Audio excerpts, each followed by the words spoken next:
I literally thought I was coming here to solve a problem about the cheerleaders' uniform. And then now it's been 35 years, and I'm still here. And now your kids are here, too. And they're here. And they're thriving. Yeah. That's got to make you feel good when you see them, each of and them. you, too. And you're still here. What about that? I know. Tell me about the first time you put your white boots onto the turf at Cowboys Stadium, which would have been Texas Stadium. Would have been Texas Stadium Yes. in go-go boots. But my first time as cheerleader was probably August of 1984, and my family brought one of those big, what were those cameras called that we all had, not VHS, but before Just a video Betamax camera? or something. Okay. And I actually have that video, and you can hear my family saying, there she is, there she is. Of course, I look like an ant. Do you But still have the video? Somewhere in Somewhere? video land that doesn't In translate Lindale? to... Mhm. Okay. We need to find that. And then I have a picture of my last time leaving the turf as a cheerleader, and Suzanne, the director at the time, let me lead out. Usually the shortest let out, because the kick line was kind of short to tall, back to short, but it was my last game ever, and she let me lead out. I have a picture of that, strutting out on the field with big tears in my eyes. That was great. That was great. I actually remember mine, and it was the night that we bought the team, and our family went Spring out of '89. to Texas Stadium, 1989. We went out to Texas Stadium. We were the only people there. They turned the lights on, and we just stood on the turf and like looked around and went, "What have we done?" Yes. Yeah. See, I remember the press conference when your dad announced, or when it was announced to the world that he had bought the team, and I remember you being there. We were like, whoa, she's gorgeous. Who is she? That was my first sighting Well, of you. unfortunately, there is footage from that press conference. So Were you in white The or hair, blue? no. The hair is like all like up to here, about 10 feet tall, and the shoulder pads bigger than the St. players. John knit. Bigger than the players, like out like this. You could knock somebody off when you like walked into the room. The fashion that should have been out sooner than then, but unfortunately that back. lives in infamy forever. I remember that. And then you came into one of our auditions. See, that's where I remember meeting you. Is we had come, so I left. My dad stayed here. I went to Washington D.C. Was there for that first season, and then I get a call from my dad, and he said, "Oh my gosh, do you happen to know what biker shorts are?" And I was like, "Why in the world are you calling me first? And then why are you calling me asking me about biker shorts?" And he said, "There's a line of women outside of my office that think I'm going to change the cheerleader's uniform from hot pants to biker shorts. And I don't know anything about cheerleading. I don't even know where their studio is. I certainly don't know what hot pants are. And could you come down here and help me?" And I came down that weekend. And, I was like, 24, 25 years old at that time. And I go back to the studio, and there is everybody. There's the whole squad.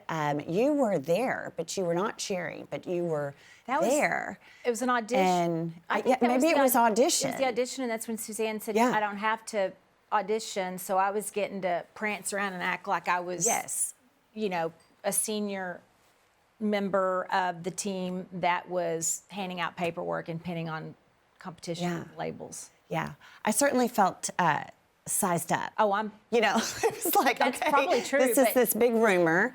He obviously had nothing to do with that. But here, all of a sudden, there was a whole new regime, and what was about to change, and that was a very interesting moment. It's a little chilly. It was tense because nobody wanted change. Everybody wanted change. We were losing. Obviously, you're surrounded by your family, which I think is the coolest thing about the company, is that your dad's surrounding, and I'll cry, surrounding himself with his closest friends and his kids, and y'all experienced all this together. Do you ever get to quit talking about work? Do you ever, at a holiday, a dinner, is there ever a protected time where y'all are like, we're not, like, do you have a no-fly zone on conversations ever with sports and family? No. So it is a constant, and I think, and that's not a bad thing. I think the thing about it is that it's become so internalized for all of us that it is actually like, who we are. And so to sit down, with our family and so many of us involved, as you mentioned, which is the beauty of getting to do what we do. And so everybody's opinions, everybody's fodder, everybody's contribution, it just kind of never stops. Yeah. And our family is super, super close. And I think that has been like our secret, because our journey has been super exciting, but it's also been super challenging. And, it's like a roller coaster. Sports is like that. It's like it's the highest of highs, but then it can be pretty low. And in that low moment, you turn inward to each other to get through, whatever that moment is at that time and keep going. And I think that's what I value the most. And I feel like we are that as an organization, that it's family driven. Oh my gosh, Kelli, I remember taking Haley, I think we both brought our kids into the office in a bucket. You had a pack and play. Isn't that what they were called? Yes, they you had were. A pack and play in your office. In my office. And probably like wasn't a whole shut the lot door, feed the baby, open the door, people come in. And it was, that's when we started our first, daycare. Because like all the moms that have kids, like, why don't we get the nanny? We all share the nanny. And bring her to work. Our dance studio could have been a great daycare. Yes. We had our first little Christmas party in the studio. With a live reindeer. With a live reindeer. Yeah, we'll never do do that. we There's a need to question in here about There what are was your live worst animals decision. somewhere in Live our- reindeer in the cheerleader studio may have been the worst.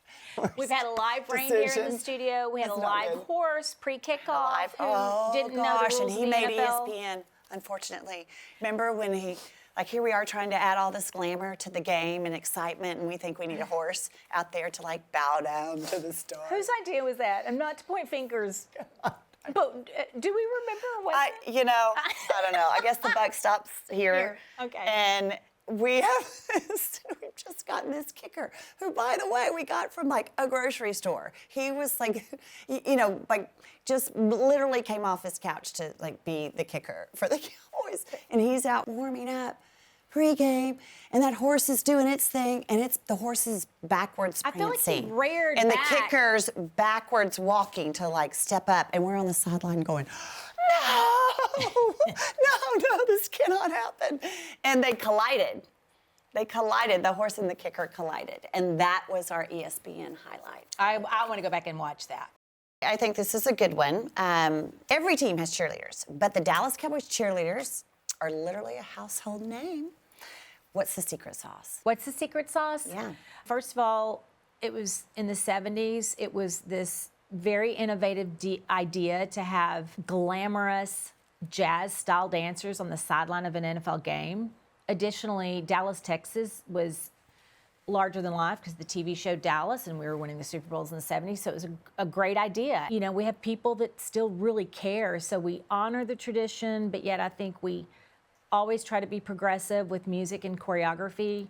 So that mix of being guardians of tradition, but yet being always trying to do things better, it's just, I think it's what fuels things. And the individual cheerleaders, they're coming from all over the country. They're exquisite, technical, they're great dancers. They're beautiful. They represent our country. They represent our community. It's just all the right things that came together initially that I think we've held together and always tried to move forward. And I think that you mentioned the people from the beginning and still being here. I think the appreciation of the path to get to here was not an easy journey. And a lot of naysayers that people who were not fans of women on the sideline, not fans of women in sport, not didn't really understand the why and challenge things that we did, what we stand for, what is our purpose, what is our value. When you go through those times of criticism, you just turn in and go, do we believe in what we're doing? Yeah. And when you get 3 nods in the room of like, yes, this was created in the 70s, we're proud of this, the women who cheer are proud of what they do, and we need to keep fighting for who we are and not listen to the noise. And I think you have certainly been an incredible advocate of that. Judy has. All the women who have chosen to cheer, to come out and to do what they love, to train incessantly to get to this level. It didn't always used to be such a, no offense, Kelly, but the technique and of course. and the sport, the athleticism has only increased, and it is just, it's a true, it's not just rewarding, but it's inspiring to see how generationally, how the women have just kept fighting for, this is who I am, this is what I love, this is what I want to pursue, and can I get a chance to do it? And I think I love that we've been a part of so many people's journey and given them a platform in which to be able to do that. The platforms are cool, and we didn't give up on our journey to get a Barbie made with 13 years of writing. We didn't give up on the Smithsonian. We didn't give up on a book, and there she is, a coffee table book. What else, Charlotte? We obviously didn't give up on knowing that we could produce a nationally televised halftime that's seen worldwide. I don't think we ever give up, do we? No, is the answer, but I think didn't give up on doing things our way. And the way that we believed was the most successful or the most important or the most inspiring is that we've gone against the grain more than we have stayed in the grain. But I think that has been the path of our success. It's always been the road less traveled. It's always been the people that have said, what are you doing and why are you doing? And criticize and challenge. But I think in that, it is that criticism that drives our motivation. I think it just adds, for me personally, it just adds to the tank of you know, I'm confident that we're moving in the right direction. And, you know, you don't have to buy into it, but wait and see. We're going into our 30th year of having an entertainer live at halftime and in the middle on Thanksgiving Day. So of all the entertainers that we have had, of the 29 that we have had, who has been your favorite? Probably go Dolly Parton, because it's Dolly Parton, and she was just... And she came out in a cheerleader uniform. And she came out in a cheerleader uniform, which was, as you know, kind of a surprise to all of us. We had no idea. We'd sent some crystals and some fabrics and some inspirational ideas to her designer, Steve Summers, but when she popped out with that uniform, I think all of us, our mouths dropped, and she rocked it. She rocked it. We were sitting the day before, this was our first clue. The day before, we were on the satellite media tour. And so she's sitting and she's all bedazzled in her like cowboy silver outfit and blue stars and everything. And she's doing her media thing. And someone asked her, say, well, you look so cute today. Jumpsuit, what are you wearing tomorrow? And she goes, boy, when my husband sees what I have on tomorrow, he's gonna fall out of that lazy boy. I just died laughing. I'm like, oh, and because what she had on then was like pretty spectacular. Yeah. And I was like, oh my gosh, what are you wearing? And she goes, oh, you'll all find out. And she showed up, unbeknownst to us, in full-on Dallas Cowboy cheerleader attire. Amazing. She broke the internet. Yeah, I remember you texting us that next morning. So one of my favorite creatives, I loved Destiny's Child, which of course included Beyoncé, because we had so many production elements that obviously the backdrop were those jewel tone glass images. Beyonce's Beyonce. I loved the fact that when she showed up, never had we have an artist come to practice the day before. This is one of my, we've had a few, but this one, there was a lot of drama in this because the year before at the Super Bowl was the Janet Jackson, Justin Timberlake Wardrobe Super Bowl malfunction. and the wardrobe malfunction. Right. And so the NFL and the networks had said, we are not taking that kind of chance again. We have got to go super conservative. And I'll never forget David Hill with Fox said, I want the Mormon Tabernacle Choir. I was like, you're not having the Tabernacle Choir. As our halftime meeting goes, it needs to be so conservative. Well, we get the lyrics to their songs, and then the league like circles some of the lyrics and says, you need to change them. Yep. Like literally tells me like, you need to change Beyonce's lyrics. And I was like, I'm not calling Beyonce to change her lyrics. We get her on the phone, her team doesn't want to tell her. And she was like, took great offense that her lyrics were not offensive and that someone up there was misreading and misinterpreting her lyrics. Yeah, And she's as like, an I'm not artist. going to do it. So as she's like, you know what, we're going to start the show and then we're going to, just say, let's dance, and everybody's going to have a context to what all of this is about. It's about dancing. I'm like, okay, that's great. And then they were like super, super diligent about show us the photo of her outfit. She had performed before and everyone was in suits at the opening of that season. That's right. And so they're like, oh, we're not concerned, but we need to see the picture. So we show up Thanksgiving morning and her mom has designed the outfits and they're in midriffs. So they're, things are showing. They're not in suits. Here we go, and it's like, oh my gosh, More of this a might Grammys be look, more yeah. Grammys look. Yeah. And I was like, this might be a problem. And she's like, well, like, would you put something over it, like a shawl or something? She goes, yes. Do you have a fur? Chinchilla I'm like, specifically. Do I have a fur? I'm like, oh my gosh, I have a fur at my house, but I need 3 furs. There's 3 of you. I had to get on the phone. Call Neiman Marcus. Yep. They went open the vault Yep. down at Neiman Marcus, pulled these furs out. On because she Thanksgiving was wanting Day. chinchilla. Okay, so pull all these furs out, take them to the stadium. They get their furs on. They show up. It's live. We're rolling. And she pops out there. All 3 of them are there. And they're like, oh, here we go. Let's dance. They take those furs off and go, woo!